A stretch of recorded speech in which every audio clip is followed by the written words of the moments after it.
Satu kemurahan dan satu kekuatan yang melegakan hidup kami adalah pada saat kami berdiam dan mendengar kekuatan penyertaan Tuhan melalui firman yang kami pelajari, keteladanan, perjalanan iman, dan hidup yang penuh dengan dedikasi, hidup yang dipersembahkan seutuhnya untuk berjalan bersama dengan penyertaan Tuhan.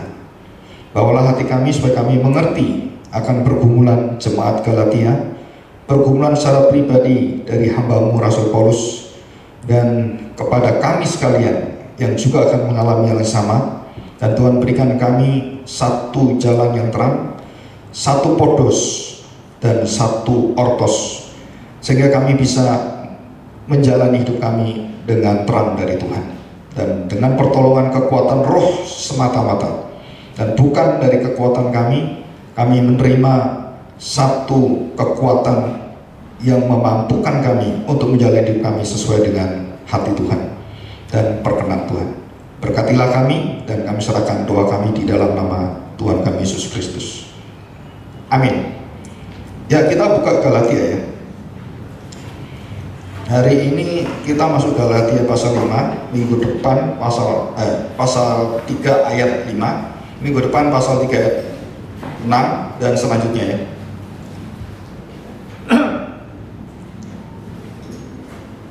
Saya bacakan dari ayat yang pertama. Dibenarkan oleh iman. Nanti kita puncaknya tuh belajar tentang pembenaran. Hai orang-orang Galatia yang bodoh, masih ingat ya? Anotai, siapakah yang telah mempesona kamu? Bukankah Yesus Kristus yang disalibkan itu telah dilukiskan dengan terang di depanmu? Hanya ini yang hendak ku ketahui daripada kamu. Adakah kamu telah menerima roh karena melakukan hukum Taurat, atau karena percaya kepada pemberitaan Injil? Dan kita tahu jawabannya adalah karena pemberitaan Injil, bukan karena yang lain. Yang ketiga, adakah kamu sebodoh itu? Kamu telah memulai dengan roh, maukah kamu sekarang mengakhirinya? Dikatakan di sini, mengakhirinya di dalam daging. Sia-siakah semua yang telah kamu alami sebanyak itu? Masakan sia-sia? Ya nggak mungkin ya. Jadi masakan sia-sia itu ya nggak akan sia-sia. Ini ayat kelima. Jadi bagaimana sekarang? Apakah Ia menganugerahkan rohnya kepada kamu dengan berlimpah-limpah dan dengan melakukan kuasa Tuhan, kemampuan dari Tuhan? Dan diterjemahkan bahasa Indonesia mujizat. Nah, kata-kata ini yang membuat orang-orang akhirnya mengatakan meminta mujizat-mujizat. Artinya bukan mujizat kesembuhan. Ini mujizat adalah melakukan kemampuan untuk menjalani kehendak Tuhan. Jadi bukan mujizat orang lumpuh berjalan, bukan. Ya bukan itu artinya. Karena konteksnya bukan itu. Dan diterjemahkan dengan mujizat yang pada umumnya. Jadi melakukan apa? Pekerjaan-pekerjaan dengan kekuatan dari Tuhan. Nah, itu artinya mujizat. Kuasa, kemampuan dari Tuhan. Ini arti mujizat. Melakukan mujizat di antara kamu, berbuat demikian karena kamu melakukan hukum Taurat atau karena kamu percaya kepada pemberitaan Injil. Ini diulangi ya. Masa kan biasa tadi kan ayat yang kedua sama kan? Kamu percaya karena Taurat atau karena Injil, pemberitaan Injil. Nah, ini diulangi. Jadi melakukan hukum Taurat atau karena kamu percaya kepada pemberitaan Injil, menerima roh itu. Jadi orang-orang beragama yang melakukan ibadah dengan ritual-ritual yang kita lakukan, saudara, tanpa roh, saudara, kita melakukan ritual yang mendatangkan kebodohan. Tapi di dalam roh, nah kita melihat satu hati yang sangat indah sebenarnya. Jadi bukan kebodohan. Jadi kalau kita melakukan ritual beribadah tanpa mengerti bahwa itu dari roh, itu mampu dari Tuhan, dan kita merasa kita yang melayani, sudah kita disebut sebagai orang Kristen yang anoetoi, orang Kristen yang bodoh. Kenapa? Karena diikat dengan pola-pola keagamaan. Hampir semua ibadah itu kita bisa gampang masuk dalam formalitas, kebiasaan, kemudian masuk ke dalam rutinitas, dan kita tidak merasakan ibadah itu punya hikmat yang betul-betul kita melihat hadirat Allah. Ya, ini melihat yang tak terlihat ya, yang hari Sabtu sudah kita nikmati penjelasannya.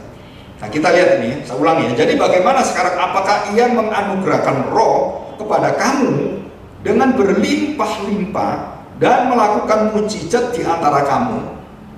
Berbuat demikian karena kamu melakukan hukum Taurat atau karena kamu percaya kepada pemberitaan Injil? Ya. Oke, kita menerima penjelasan ini. Ya, coba kita perhatikan baik-baik.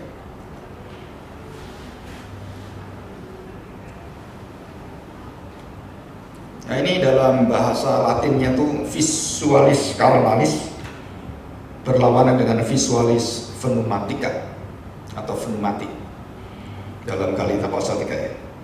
Nah, saudara, sebelum kita memulai, kita harus tahu cara berpikirnya Rasul Paulus dalam kitab Galatia dan juga kitab-kitab yang lain.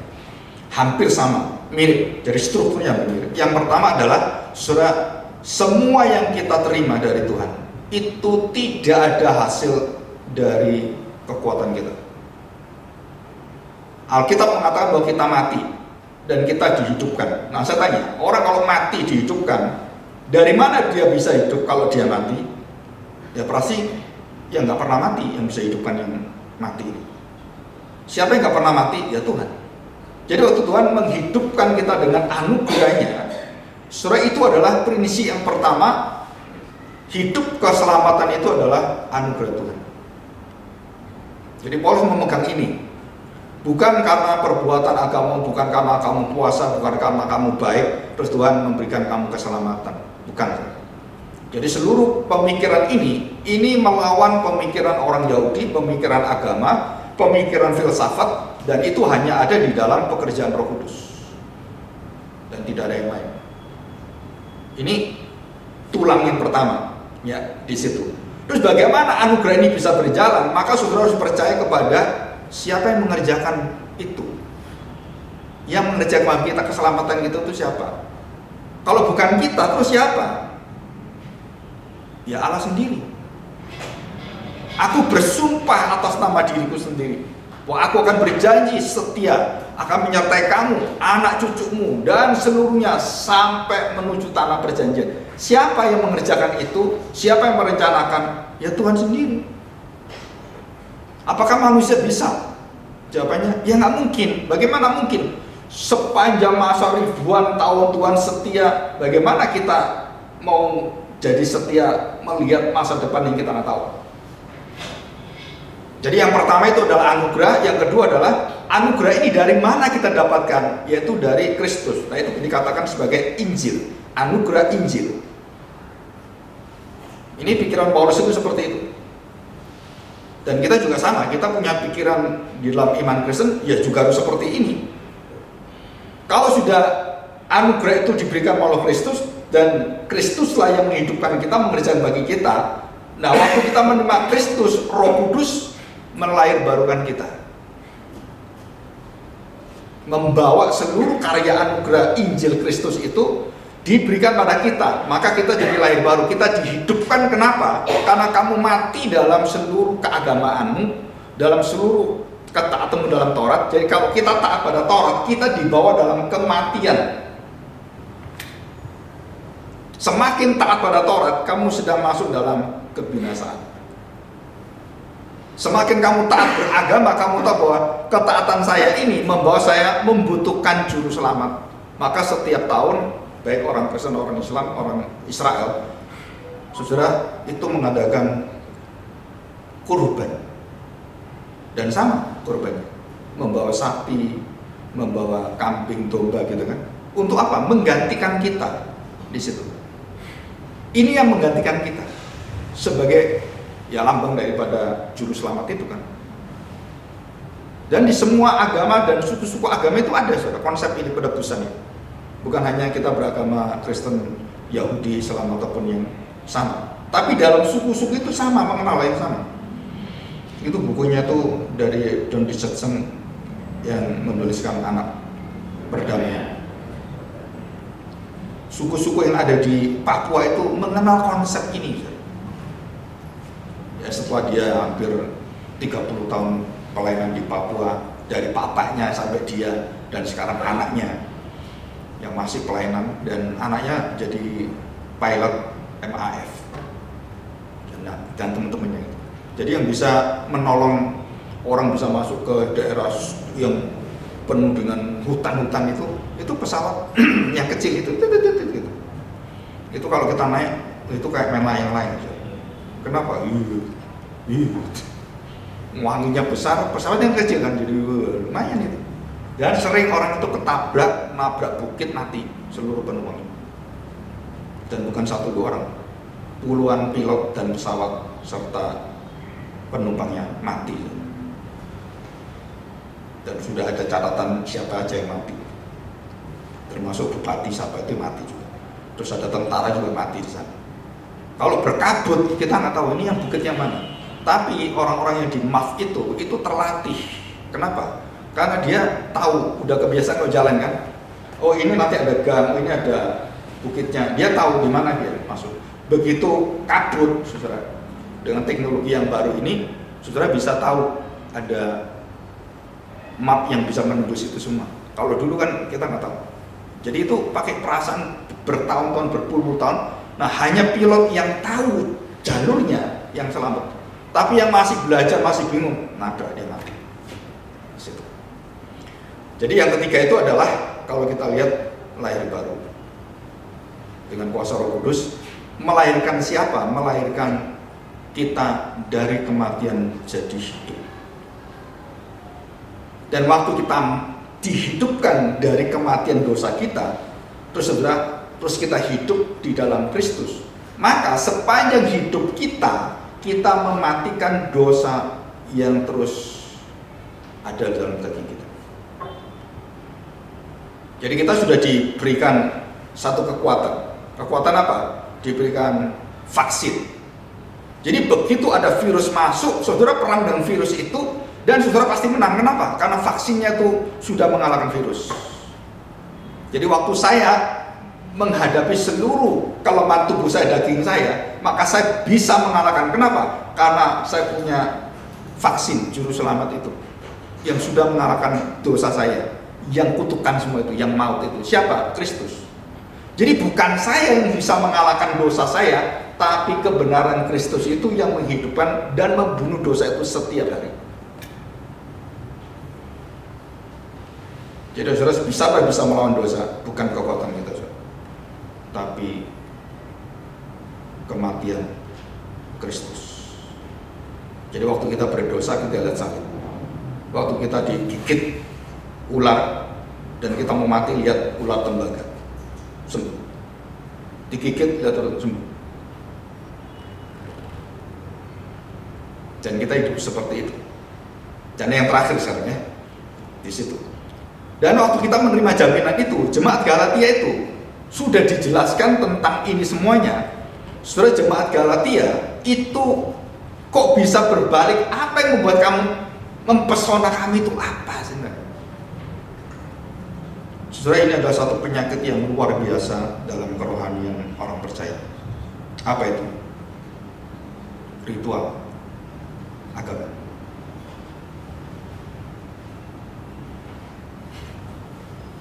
Ritual agama gitu ini. Karena kita sudah melakukan seperti itu, saudara. Saya beri contohnya. Ini kan ibadah kita di sini. Terus saya ibadah di gereja lain. Bentuk pola ibadahnya beda. Terus kita katakan, wah, lagunya nggak sama dengan saya.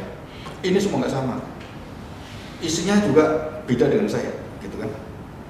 Saudara, saya tanya. Terus kemudian kita memakai pola ibadah kita itu sebagai ukuran gereja itu diselamatkan atau tidak dari ibadah kita. Kita sama dengan orang Israel yang dikecam oleh Tuhan Yesus. Kenapa? Karena kita bukan Kristus yang menjadi ukuran gereja itu sebagai juru selamat gereja itu, tapi kita memakai ritual ini sebagai menyatakan gerejamu benar atau salah. Karena ritualnya itu adalah kebodohan. Jadi saya kalau ibadah Kemarin saya ibadah di Jogja, terus kemudian di Semarang, terus di pos-pos daerah. Saudara, semua liturginya beda dengan kita, bahkan lebih sederhana. Terus apakah saya maksa kepada orang itu kemudian, oh nggak bisa, kamu harus melakukan liturgi seperti ini? Saudara, liturgi itu ada unsur kultur, ada unsur denominasi, dan kita bukan liturgi itu yang terpenting, tetapi siapakah yang disembah dalam liturgi itu. Bukan bentuknya yang penting, tapi siapa yang bernilai di situ. Nah, kita bergereja selalu jatuh di situ.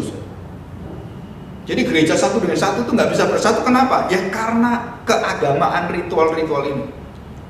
Kamu nggak dibaptis, kamu baptis apa? Pakai air, nggak diselam, nggak selamat. Harus diselam baru selamat. Nah, itu adalah anoitoi, kebodohan kekristenan. Kenapa? Menilai dari ritual, kamu selamat nggak selamat karena itu. Bukan Kristusnya, tapi keagamaannya. Mengapa kamu terpesona? Apa yang mempesona kamu? Ya kita menikmati ritual itu menjadi ukuran kita, dan kita menolak tadi itu. Sunat itu menjadi satu kebiasaan keagamaan, dan waktu kita bergereja, kita menetapkan sunat harus masuk dalam gereja ini. Yang nggak sunat nggak boleh. Menggeser Kristus itu dijadikan sunat itu, menambahkan supaya Kristus lebih valid, lebih sah, disahkan dengan apa? Sunat. Paulus katakan, terkutuklah engkau dengan sunat. Saudara bayangkan. Jadi bagaimana kita bisa menilai itu sebagai sesuatu yang betul-betul kita murni melihat Kristus dengan seluruh keberadaan. Saudara, ibadah yang rapi, yang bagus itu adalah milik orang Kristen. Tetapi jangan sampai ibadah yang rapi seperti itu membuat kamu menggagai keselamatan, sehingga orang tidak bisa datang. Kenapa? Karena persyaratan keagamaan kita. Dan orang Israel melakukan itu sampai hari ini, sampai detik ini. Dan kapan itu dihancurkan oleh Tuhan? Padahal kan bait Allah udah dihancurkan. Mereka nggak punya bait Allah. Harusnya kan nggak usah pakai ritual itu kan. Tapi mereka tetap melakukan ritual itu. Walaupun bait Allah nggak ada, mereka menciptakan bait Allah berhalanya di pikiran dan hati mereka. Bikin lagi. Bahkan ingin membangun bait Allah yang ketiga. Nanti di akhir zaman, Yesus datang di bait Allah itu. Bagaimana Yesus datang bait Allah, ke bait Allah dihancurkan dia sendiri? Kan aneh kan? Jadi di sini kita melihat apa yang membuat kamu berbalik, saudara. Paulus katakan, kok bisa? Dan itu adalah tanda petik kedagingan kita. Kita ingin menikmati sesuatu yang bukan Kristus lagi. Saya orang Katolik. Kemarin kan saya ketemu orang Katolik. Pagi-pagi jam 4 ke gereja dia. Atau acara apa itu ya. Jadi Katolik itu punya hari-hari tertentu, jemaat itu jam 4 pagi udah ke gereja. Kita seminggu sekali aja udah susah kan. Udah telat-telat seperti itu. Hari Kamis ada doa Maria, ada doa macam-macam. Mereka bisa taat, jemaat itu bisa taat. Saya tanya, mereka mengenal Kristus enggak sebenarnya? Terus mereka menilai orang-orang tidak melakukan seperti dia, itu berarti bukan gereja. Saudara, Tuhan Yesus itu paling dikecam oleh orang ahli Taurat dan orang Farisi. Itu karena ini, karena dia melawan seluruh ritual yang sangat munafik itu. Dia dibunuh itu karena ini. Jadi kalau sekarang Tuhan Yesus itu memimpin gereja, saya tanya, liturginya kayak apa? Pentakosta yang dipakai gereja Reform, atau Tuhan Yesus punya liturgi sendiri? Coba saya tanya. Ya kalau Tuhan Yesus sekarang ada, bagaimana dia memimpin sebagai gembala itu liturginya bagaimana? Saudara baca di dalam kitab Wahyu, saudara akan terkejut. Nggak ada bentuk liturgi seperti itu, yang seperti kita ini. Kenapa? Karena itu berkonsentrasi pada bentuk-bentuk seperti itu. Itu dunia roh. Ibadahnya dalam dunia roh, tidak ada batasan. Dalam roh dan kebenaran. Nah, kita harus punya jiwa spirit ini yang dipertahankan oleh kaum reformasi, kaum puritan. Itu semangat ibadah yang murni ini, yang tidak tercampur dengan apapun. Dan Paulus juga mengatakan yang sama. Apakah dia melarang liturgi? Enggak, dia nggak melarang. Tapi kamu melakukan itu, kamu sudah kenal Kristus enggak? Jadi yang utama itu apa? Kamu bukan mempesona dengan seperti terpesona dengan itu, bukan. Tapi jangan sampai apa yang kamu pegang itu kamu lepasin karena kamu pegang yang bersifat agamawi. Di situ. Ya, kita jatuh lagi. Ya, oke, kita lihat sekarang. Yang terakhir itu apa? Paulus mengatakan itu adalah pengkhianatan Injil. Jika Injil kemudian kita campur, kita tambahkan dengan bentuk seluruh ritual agama, tradisi agama dan semuanya, saudara, kita mengkhianati Injil.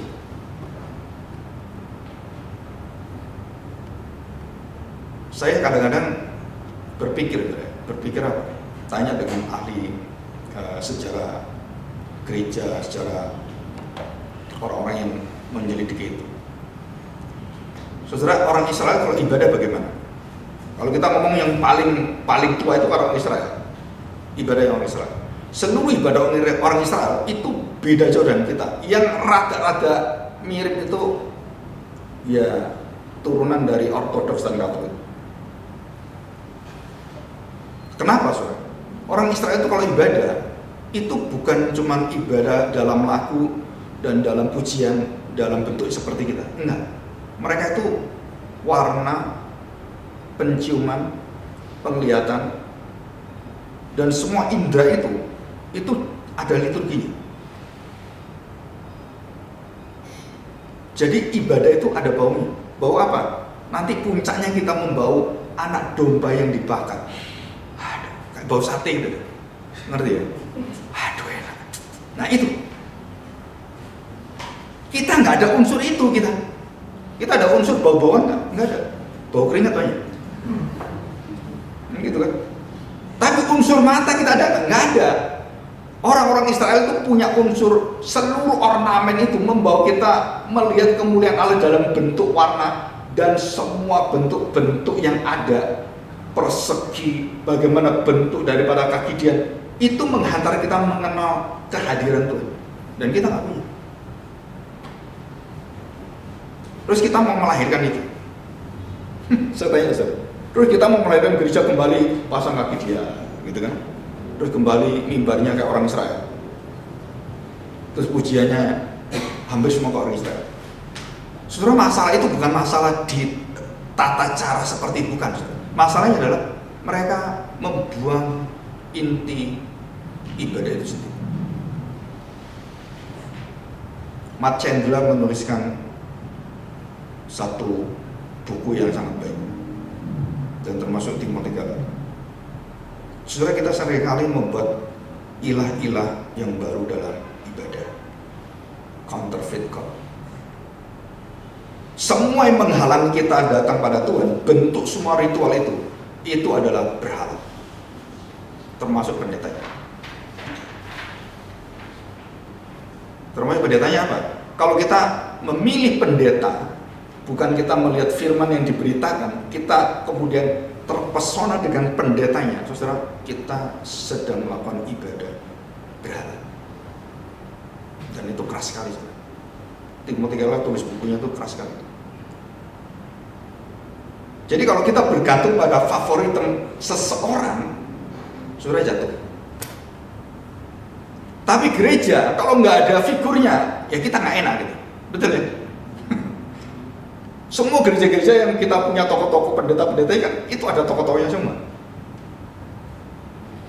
Sekarang saya ingin tanya, kalau Tuhan Yesus datang, ini kita berandai-andai. Tuhan Yesus datang, apakah semua orang kita akan datang termasuk pendeta-pendeta itu datang menyembah Yesus. Saya percaya, saya mau. Kalau Yesus mendirikan gereja sekarang, terus itu pendeta-pendeta itu, mereka bersaing dengan Tuhan Yesus. Percaya nggak?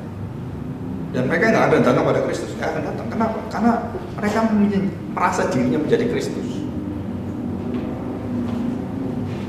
Dan ini di dalam jemaat Korintus, wah itu Rasul Paulus marah luar biasa karena mereka membanding-bandingkan Petrus, Barnabas, semua termasuk Paulus itu diadu kayak jangkrik itu. Oh ini hamba Tuhan ini apa ini. Nah kadang-kadang kita milih-milih ini aja, ini nggak boleh ini. Bukan itu saudara. Maka saya kalau ngomong dengan hamba Tuhan yang mau pensiun, kalau kamu punya firman Kristus, nggak perlu takut pensiun. Kamu beritakan di mana-mana, Tuhan kasih kamu nanti orang yang mau dengar Kristus, yang mau dengar. Bukan karena mau dengar kamu. Nah, saudara, ini satu hati yang betul-betul kita harus tahu kita bisa terjebak di situ. Kenapa? Jemaat Galatia terjebak di sana, saudara. Ya, oke, kita lihat sekarang. Nah, kita masuk ke 3 macam posisi pandangan iman. Yang pertama adalah iman notisia, iman asensus, dan iman fidusia. Apa maksudnya? Saudara, saya beriman karena saya ngerti, itu namanya notisia. Kalau saya nggak ngerti, saya nggak beriman. Semua ateis itu di sini. Tuhan itu roh, nggak bisa dilihat, ya nggak percaya saya. Kenapa? Nggak ada. Kalau dia berbentuk, kalau dia terlihat dan Tuhan itu dibuktikan ada, nah dia mau percaya. Bagaimana membuktikannya? Ya dengan keterbatasan manusia yang pencipta, ciptaan itu nggak bisa. Ciptaan itu membawa pencipta menjadi ciptaan, merendahkan itu, ya nggak bisa, akhirnya jadi ateis ya. Kenapa? Karena pengetahuannya mengukur semua dan menjadi imannya. Iman berdasarkan pengetahuan. Saya ketemu dengan anak muda itu ya, kalau berbicara, kamu sudah ngerti Pak? Terus saya, kalau udah ngerti gimana? Wah iman saya ini tambah kuat. Apakah betul kalau saya ngerti iman saya tambah kuat? Pengetahuan saya itu menguatkan iman saya, atau pengetahuan saya tentang Kristus itu yang menguatkan saya? Saudara, itu bedanya tipis ya. Kalau saya bisa percaya, kalau kamu percaya, maka iman itu tambah kuat. Kalau kamu mengerti tambah kuat. Saudara, itu jawabannya adalah masuk ke dalam kekristenan yang disebut sebagai kekristenan penyembuhan, kekristenan terapi, dan itu ada di TikTok semua. Saudara lihat semua TikTok yang orang-orang Kristen yang pengkhotbah perempuan-perempuan itu terapi semua. Itu iman apa? Iman notisia. Dan orang-orang Kristen banyak di daerah ini, itu mayoritas di sini. Terus yang kedua masuk ke dalam yang lebih bagus itu adalah iman yang saya setuju, bukan saya ngerti, saya menerima itu, saya setuju. Nah itu iman asensus. Jadi kalau saya menyetujui, saya yakini, nah baru itu saya punya dasar yang kuat sekali. Dan ini biasanya orang-orang yang rohaninya itu sudah masuk dalam level disebut sebagai orang yang matang rohani. Dia punya keyakinan, dia punya iman yang teguh. Saya menyetujui. Dan di dalam tulisan Paulus, hampir semua tulisan Paulus, orang-orang seperti ini itu yang paling bahaya. Bukan yang mengerti pengetahuan, bukan. Orang yang merasa dirinya yakin dan betul-betul tahu kebenaran, padahal nggak ada dasarnya. Dasarnya apa? Ya keyakinan saya. Firman itu benar, ya karena saya yakini. Kalau saya nggak yakini, iman itu nggak bisa benar. Jadi benar iman itu benar atau enggak, itu berdasarkan apa?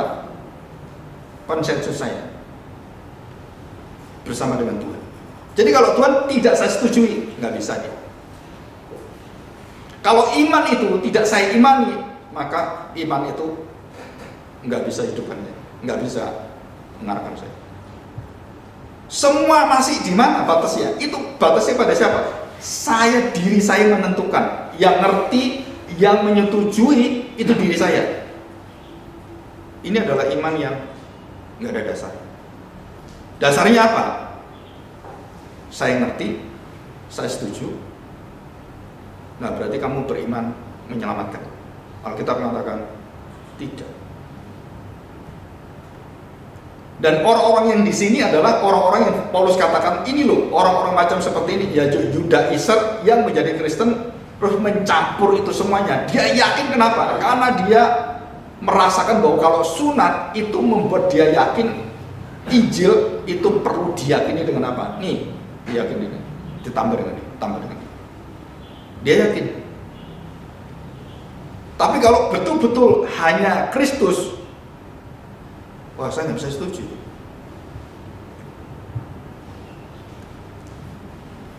Saudara, kalau saudara tahu ada masjid Jami, ya, masjid orang Islam namanya masjid Jami. Itu artinya masjid untuk semua orang Islam. Bahkan yang bukan Islam boleh masuk.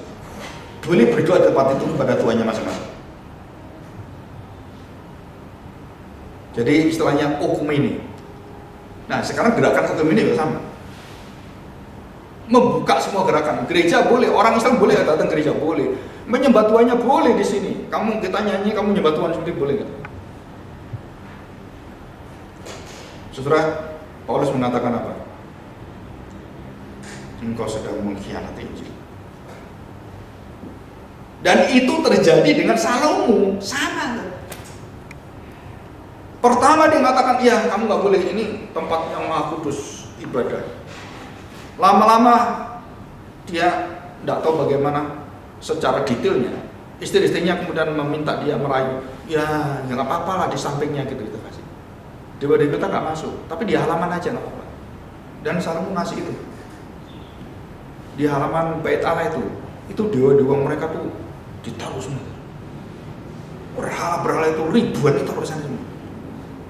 Lama-lama masuk ke dalam. Dan Tuhan mengatakan, engkau tidak takut akan aku rasa. Engkau mengkhianati nama.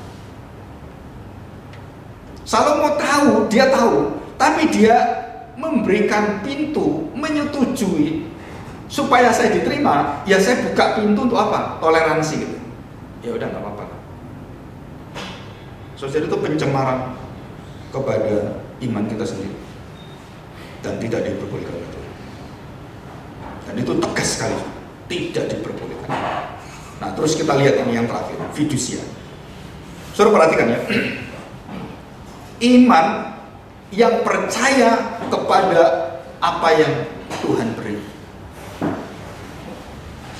yang melihat kepada apa yang Tuhan perlihatkan nanti. Jadi sekarang begini, ini contoh di seluruh Alkitab.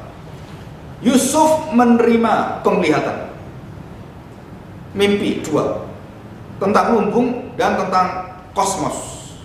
Wah, ini luar biasa. Dan ini bukan mimpi biasa. Ini mimpi tentang satu bangsa dan seluruh bangsa yang akan dinaungi Tuhan. Yang pertama adalah gandum. Gandum itu berkaitan dengan satu negara. Dan yang kedua adalah tentang kosmos, seluruh semesta alam. Bulan bintang tunduk kepada Yusuf. Berkas-berkas, semua berkas saudaranya itu tunduk pada dia. Teologia gandum dan teologia kosmos. Dan waktu dia menjalani hidupnya dengan mimpi yang luar biasa, kedudukan yang akan diangkat Tuhan seperti itu. Tapi hidup dia sebelum dia mengalami peninggian dari Tuhan, Tuhan taruh dia di tempat yang paling bawah, tempat sumur, penjara, di sana tempat penderitaan semua selama hampir 20 tahun lebih. Saya tanya, waktu Yusuf mengalami itu, apakah dia kemudian ada satu kalimat dari Yusuf bertanya pada Tuhan, apa Apa artinya mimpi kalau begitu Tuhan? Apa yang diberikan pada aku nggak cocok itu. Dengan yang kau berikan mimpi itu, dengan apa yang terjadi, nggak mungkin ini. Apakah Yusuf ragu-ragu seperti itu? Enggak. Dia memandang dengan kekuatan roh Tuhan itu. Dia tahu betul apa yang dikatakan Tuhan. Mau saya bisa setuju, saya ngerti nggak ngerti, saya setuju nggak setuju, Tuhan tetap menjadi pegangan saya. Nah itu fidusia. Saudara jangan pernah berhadapan dengan Tuhan minta bukti. Karena apa? Buktinya sudah ada. Ini Alkitab itu buktinya banyak. Tokoh-tokoh iman itu kan bukti semua. Hidup mereka bagaimana mereka di dalam lembah kekelaman penderitaan diangkat oleh Tuhan, itu bukti semua, itu kenyataan. Masih kurangkah kita dengan iman fidusia itu? Enggak kurang. Yang kurang itu ya kamu nggak mengalami.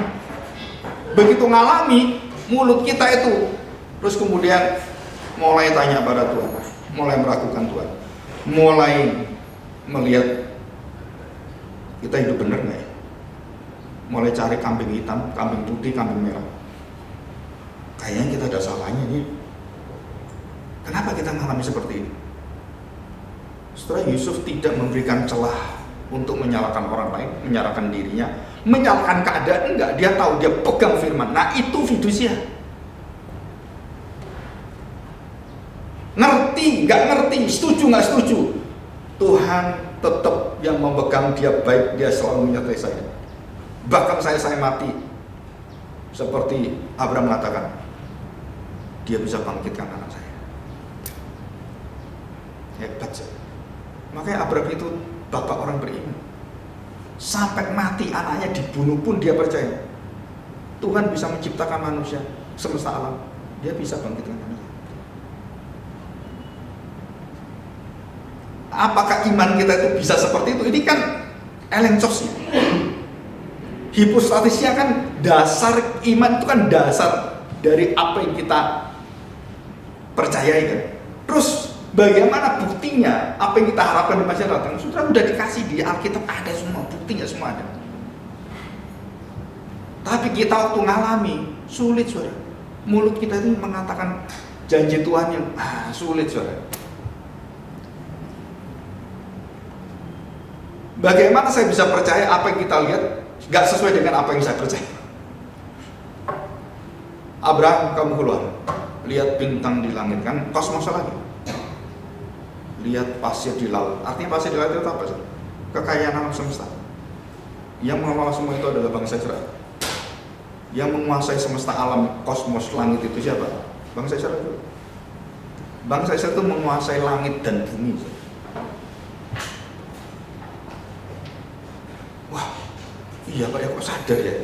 Internet semua itu kan dunia yang tak terlihat.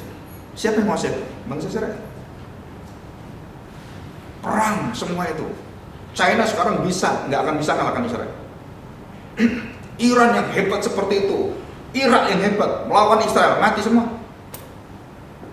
Ada nggak bisa melawan Israel? Saya kemarin kirim ke pengurus. Saudara tahu Danau Galilea itu turun terus airnya, debit airnya, dan dalam kritis yang luar biasa. Kalau di kita itu sudah dibuat untuk mencuci baju gitu kan, buat untuk macam-macam lah gitu. Mereka enggak. Kenapa? Karena itu warisan dari Tuhan. Bagaimana mereka berpikir, saudara, desaltiness, artinya desalinasi. Air laut 60 km dari laut Mediterania itu masuk ke Danau Galilea, dan dari sini itu partikel-partikel garam terus yang lain-lain itu dimasukkan ke dalam batu-batu, disaring, terus kemudian masuk ke air laut, dan menjadi air tawar.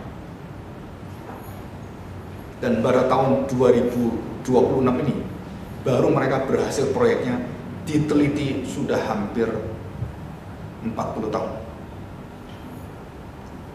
Setelah cara berpikirnya bangsa Israel beda dengan orang Indonesia. Cita-citanya besar, oh begini, bobroknya di dalam, dia nggak mau perbaiki. Mentalnya mau diperbaiki, nggak akan bisa. Tapi orang Israel mentalnya sudah terdidik ribuan tahun oleh Tuhan. Masa kelimpahan 7 tahun. Dan setiap orang yang makan dibatasi oleh Yusuf. Hebatnya. Kalau kita dapat lotre 1 miliar, langsung apa? Makan yang enak, beli mobil apa, kan gitu kan? Yusuf enggak, semua makan ditakan semua. Satu keluarga boleh makan sekian enggak boleh. Kenapa? Yang lain untuk masa kelaparan 7 tahun. Dan dia bikin lumbung-lumbung, bukti-bukti arkeologisnya ada semuanya.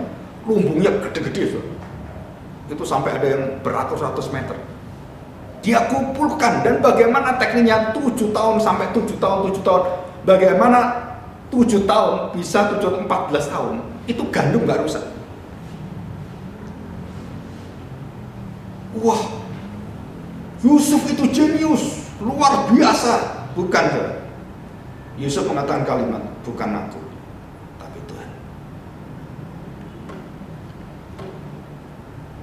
Coba bayangkan, kalau dia tidak mengalami penderitaan, dibuang, dijual, dipenjara, diliciki, ditipu, terus difitnah oleh istri Potifar, saudara, mental Yusuf waktu menjadi pemimpin, mental tinggi, hancur ya.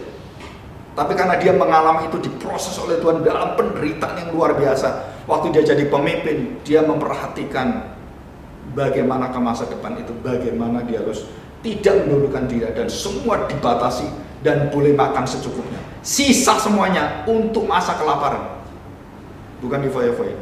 Kenapa banyak orang kaya jatuh anak turunannya? Karena hidupmu foya-foya waktu engkau kaya.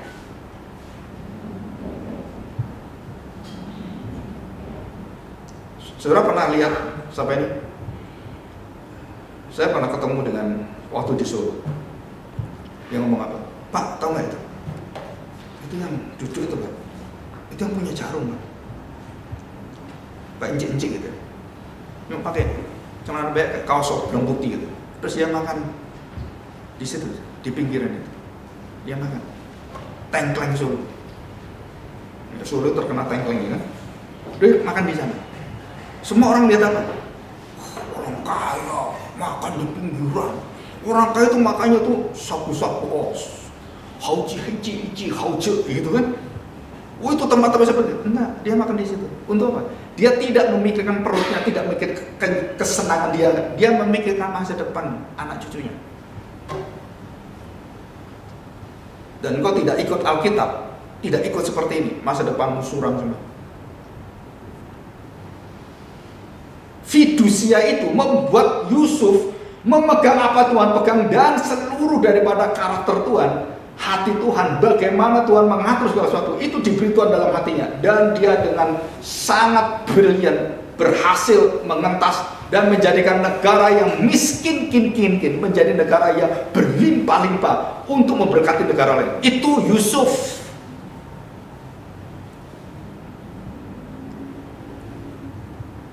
Jadi jangan pernah menghina orang miskin. Kenapa? Karena semua orang mengumumrat dari orang miskin. Prajogo Pangestu, sopir angkot, bemo,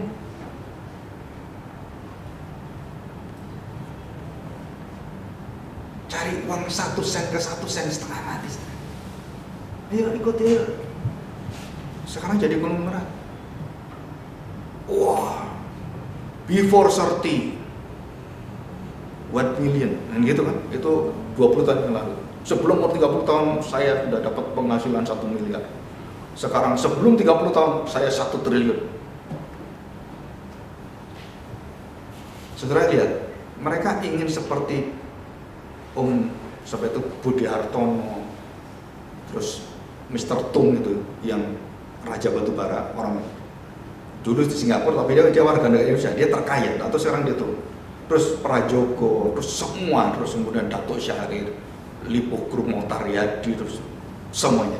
Saudara saya tanya, apakah mereka dulu orang kaya? Enggak. seluruh konglomerat di Indonesia bukan orang kaya, orang miskin semuanya. Tapi dia pegang prinsip untuk masa depan, dia tahan semuanya, bukan nafsunya, enggak. Jadi bangsa Israel waktu diberkati oleh Tuhan dan punya mental pemimpin seperti Yusuf, seorang pemimpin seperti Musa, saudara, saya tanya, saudara bisa melakukan bangsa Israel sebagai bangsa? Sebutkan satu pemimpin Indonesia yang punya karakter seperti Yusuf. Sebutkan pemimpin bangsa Indonesia yang seperti Musa. Gak ada.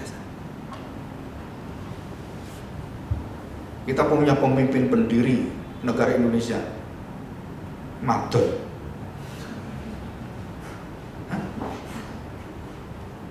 Istrinya di mana-mana.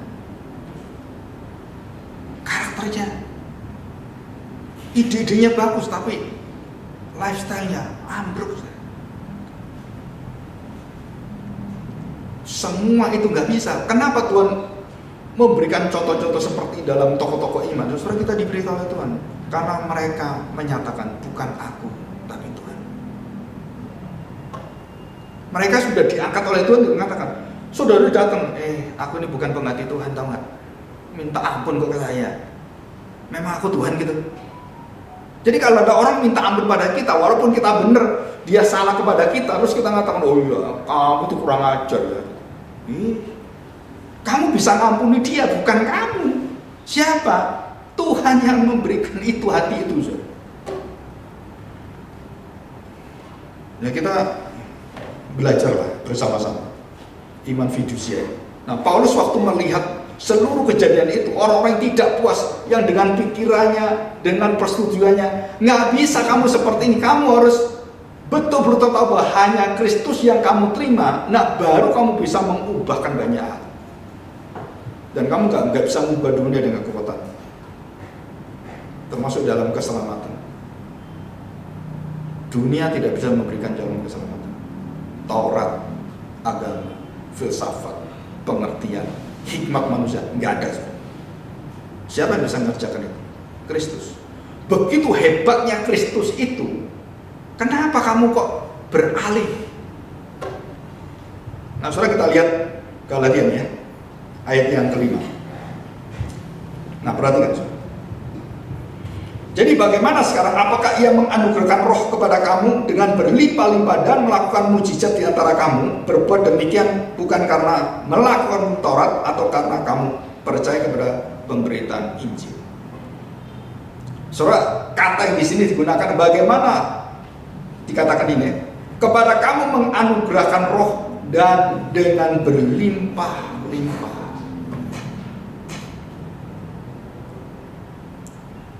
Saudara tahu artinya berlimpah-limpah? Jadi kalau kita berlimpah-limpah itu makannya kenyang marah, aduh berlimpah-limpah, bukan. Itu konsep yang salah tentang berlimpah-limpah. Berlimpah-limpah itu duit banyak, bukan. Berlimpah-limpah itu adalah Tuhan menyertai engkau dari setiap hari hidupmu dan kau tidak berkekurangan dari setiap hari. Tuhan menopang engkau, memberikan kecukupan lepas dari kecukupan. Jadi doa Bapa kami adalah doa yang paling memberikan kita kepuasan dalam hidup kita. Cukupkan kami hari ini makanan kami, dan itulah kepuasan. Itulah masa depan manusia ada. Itulah masa depan gereja itu ada. Saudara, doa Bapak kami itu doa ekonomi yang paling luar biasa, dan tokoh-tokoh ekonomi lahir dari mana? Dari doa Bapak kami. Abraham, Kuyper, Buffett semua waktu baca doa Bapak kami, saudara, itu bukan cuma doa, bukan, saudara. Itu ada prinsip-prinsip apa? Hati yang berlimpah-limpah dengan cara apa? Mencukupkan diri kepada sandaran pada Tuhan. Jadi waktu Tuhan mengajari di mana mencukupkan diri, roti mana? 40 tahun Tuhan mengajar mental mereka mencukupkan. Sehari untuk sehari, tidak boleh disimpan. Saudara mau kaya, berlimpah-limpah, hiduplah seperti ini. Dan semua Kalau kita sampai 70-80 tahun, jika kamu hidup dengan kecukupan untuk makan dan minum, tidak foya-foya, tapi ingin berlimpah-limpah, hidup seperti ini, saudara, itu akan menggunung seluruh sisa-sisa hidupmu dan menjadi berkat untuk anak cucu. Siapa yang melakukan ini? Ya konglomerat itu. Makan yang cuman 10.000. Duitnya ada nggak? Triliunan. Triliun ini. Makanya di mana? Emperan. Ya kita merasa terhina. Yang terhina kamu. Dia merasa itu jalan hidup yang membuat dia triliunan itu di sana. Sama dengan hamba Tuhan. Ingin menjadi hamba Tuhan yang luar biasa, nggak mau dibawa, nggak mau hidup, nggak akan jadi kamu. Percaya. Saya marah dengan murid saya, puluhan murid saya. Yang jamin saya siapa, Pak? Aduh. Kamu itu Tuhanmu gereja, majelis, atau Tuhan? Ini ada satu keluar dari satu gereja, dia udah beritahu saya. Saudara, seorang hamba Tuhan pendeta keluar dari gereja, itu masa depannya disuram. Kenapa? Karena dia melihat secara kasat mata. Tapi kalau dia melihat bagaimana Tuhan menyertai, nggak ada yang ditakutin. Manusia khawatir, iya. Tapi kalau kita pegang Tuhan, memberkati, menyertai kita, nggak perlu takut. Saudara. Pada waktunya Tuhan sediakan. Saudara. Sampai hari ini nggak pernah saya itu kekurangan. Saya pelayanan di mana-mana. Ada saja yang ngasih tek ada saja. Bukan berarti kemudian enak ya hidupnya, bukan.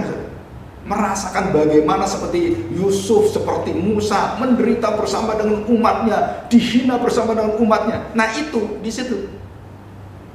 Mental itu akhirnya bisa mengatur keserakan kita, saudara. Ketidakpuasan kita itu bisa mengatur. Dan kemudian Paulus katakan, jika kamu jebol ini, hidupmu berantakan. Nah, saudara, mental ini harus kita wariskan pada anak cucu kita. Selagi diberkati, selagi 7 tahun panen, saudara, simpan untuk masa depan. Jika engkau foya-foyakan, hancur masa depan. Bagaimana didiknya? Dari kecil. Kalau dari kecil tidak bisa menahan mulut, menahan keinginan, udah masa depannya hancur. Jangan harap. Apalagi kalau kita tuh mempermudah. Ya udah, ayo mau kemana kamu? Mumpung kita punya uang banyak, ayo mau pergi kemana? Habis tuh. Mental yang baik jadi rusak. Siapa yang rusak? Kita sendiri. Orang Israel, saudara. Wah, kalau saya cerita ini nanti hari Sabtu ekoteologi. Bagaimana Yusuf menjadi contoh teolog yang betul-betul sempurna dalam ekoteologi. Bagaimana mengatur di dalam segala kelimpahan, terus kemudian dalam segala kelaparan itu, sampai seluruh orang-orang dia tidak menghina, tidak melicikkan orang-orang itu. Enggak, saudara. Orang datang diberi harga begitu bagus. Dan waktu mereka nggak bisa melakukan, dia diberikan kesempatan dan diberikan kerjasama dengan pemerintah. Oke, kalau nggak begitu, ya kamu nggak bisa apa-apa. Apa yang ada? Oh, tanah saya. Oke, tanam saya harga di sini. Nanti kalau kamu bisa kerja untuk pemerintah, tanahmu balik pada kamu.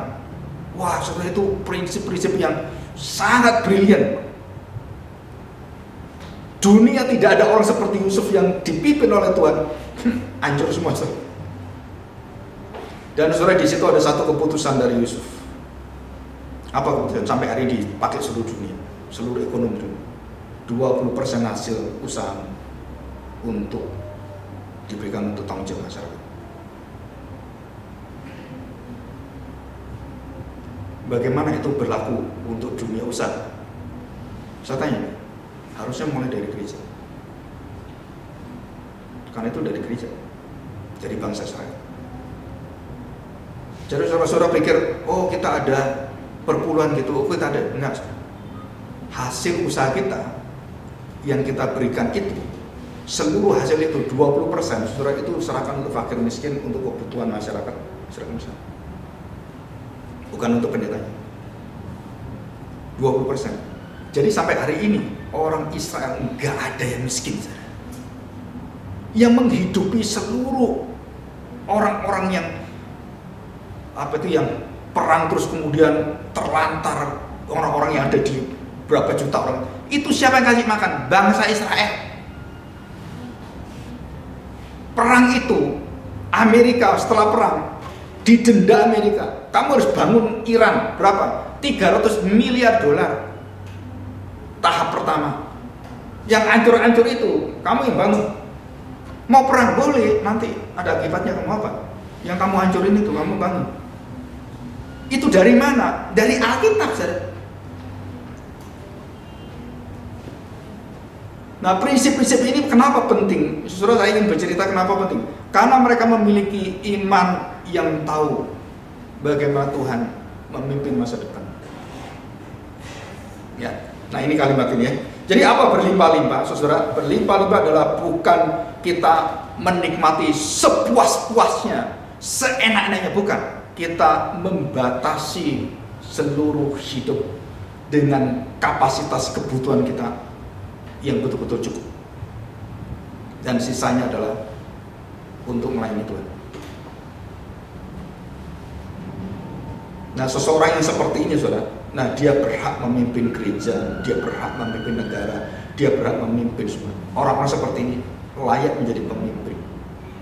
Karena dia tidak ada keinginan diri sama sekali. Maka untuk menjadi majelis, itu mentalnya seperti dulu.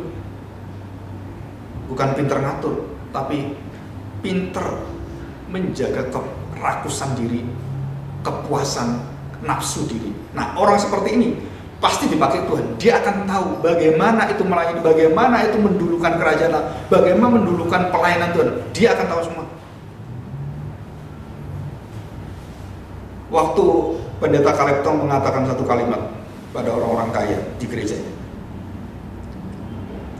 Gereja itu lagi minus, defisit. Dikumpulkan semua orang kaya. Suruh doa dulu mereka. Saudara, karena Tuhan memberikan dia satu karisma, satu kalau kita ngomong, satu keteladanan juga.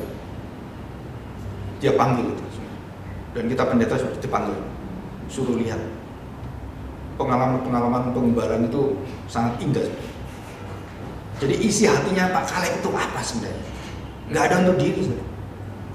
Dan dia mengatakan, kalau aku hidup bukan untuk diri saya, semua pemimpin sama, kamu nggak boleh membatasi keinginan Tuhan.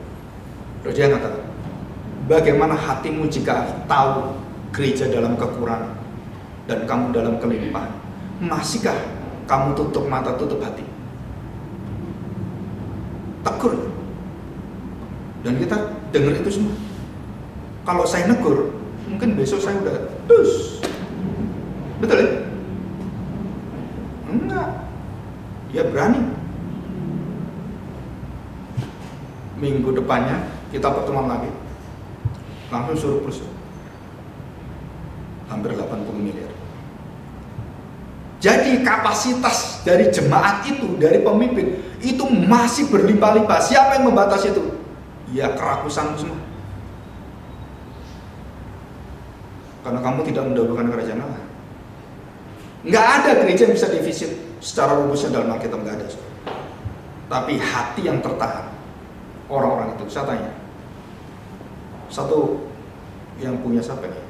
Yang paling besar tuh, tekstil. Ditanya, kamu jujur, kamu bulan ini keuntungan berapa? Pak Caleb tuh berani ngomong seperti itu. Kalau saya masih ragu-ragu ya, saya tanya, kamu untung berapa ya? Enggak, kan bukan urusan saya. Tapi dia berani tanya, kamu bulan ini dapat berapa keuntungan? Dia nggak ngomong gini, ya sedikit Pak, nggak berani ya. Jujur, kamu dapat berapa? Jadi waktu dia ngomong, 1 bulan itu dia dapat hampir 80 miliar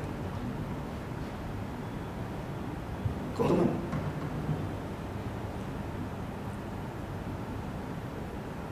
Ini satu orang. Nah, kalau ada 12 orang, kali 12 berapa? 80 miliar. Anggap rata-rata 30 miliar kali 10 300 miliar. Kenapa gereja ini bisa defisit? Tutup mulut semua.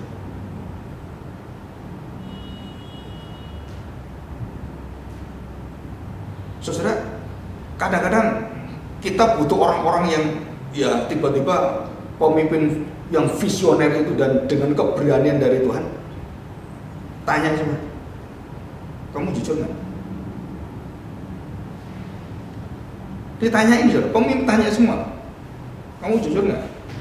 Kamu bulan dapat berapa? Kamu per bulan berapa? Terus ini ada kekurangan dari gereja, hatimu di mana? Diam semua. Dan sampai hari ini saya dengar tidak pernah ada defisit di gereja Wellington.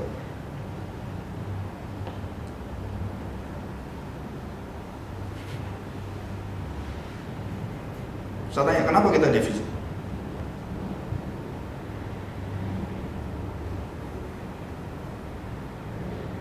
Kenapa gereja yang hidupnya setengah mati? Ya karena kita mengalami Yusuf dalam perjalanan kita. Kan gitu kan? Dan kita tidak boleh kecewa, putus asa, putus harapan dengan kondisi yang ada. Saudara, kita bersama-sama datang apa? Tuhan lihat hati kita semua. Masihkah kita bisa melihat tidak ada belas kasihan kepada gereja? Coba bayangin saudara, waktu ada seorang bertanya, yang tahu ada pendeta di Surabaya yang sangat terkenal muda itu, seorang yang memberikan tiap bulan, waktu dia memberikan hampir tiap bulan, karena dia pegang Coca-Cola dan coklat Valbury. Tiap bulan dia perpuluhan 120 juta. Satu bulan sekali 120 juta. Kali setahun berapa miliar? Enggak ada dia macam-macam, enggak ada. Dia betul-betul kasih kepada Tuhan. Tapi setelah dia melihat pendetanya belanja miliaran untuk sabu, untuk semuanya, shock dia.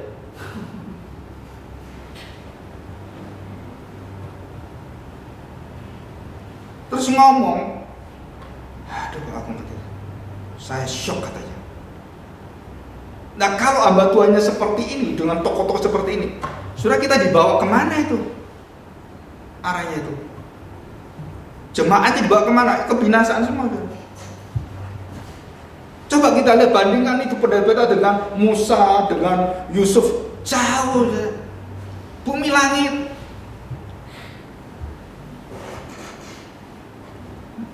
Ada teman juga gitu, datang Pak, naiknya itu juga ya, naik Alfa, penginjil naik Alfa.